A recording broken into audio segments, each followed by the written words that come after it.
কাজ আপনারা দেখতে পাচ্ছেন। আমাকে লেবার লাগবে 6টে লেবার, তার বেতন হবে মাল কেজি হিসাবে বেতন হবে। তার 1 কিলো মাল বানাবে, তার রেট লাগবে 20 টাকা। কি মিস্ত্রি ঠিক বলেছি তো? 20 টাকা রেট পাবে। যারা মিস্ত্রি যদি দেখো এই ভিডিওটা অবশ্যই কমেন্ট করে বলবে।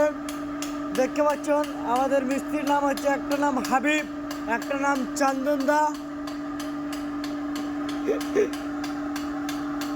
দেখো এইভাবে মালটা বানা হয়, কত বড় কড়াই আপনারা দেখতেই পাচ্ছেন তো ভিডিওতে।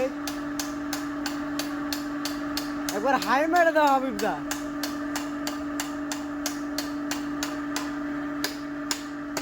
একবার হাই মেরে দাও। হাই, এটা দেখতেই পাচ্ছেন। তাহলে এখানে আমার চন্দন মিস্ত্রিদা এখানে বেসন ঘুলতেছে, আপনারা দেখতেই পাচ্ছেন। তাই